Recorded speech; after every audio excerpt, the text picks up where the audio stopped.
तर फायनली मी तयार होतो झिपलाईनसाठी.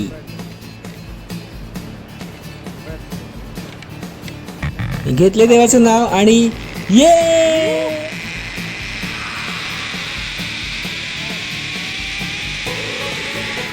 भीती तर खूपच वाटत होती, पण करायचं तर होतंच.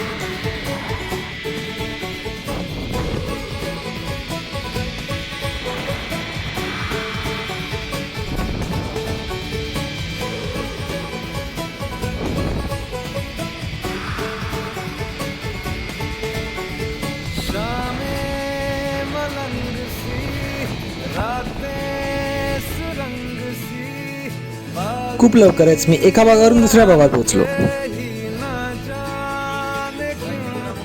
इथे पोहोचल्यानंतर त्या प्लॅटफॉर्मवरून मला परत झिपलाईननी पहिल्या जागेवर यायचे होते, जिथून मी झिपलाईन चालू केली होती.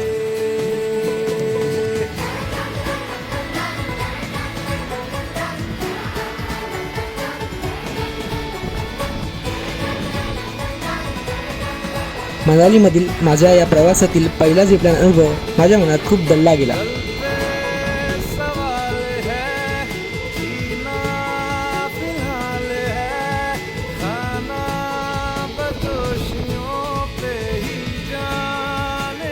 हा माझ्या आयुष्यातील एक अविस्मरणीय अनुभव होता.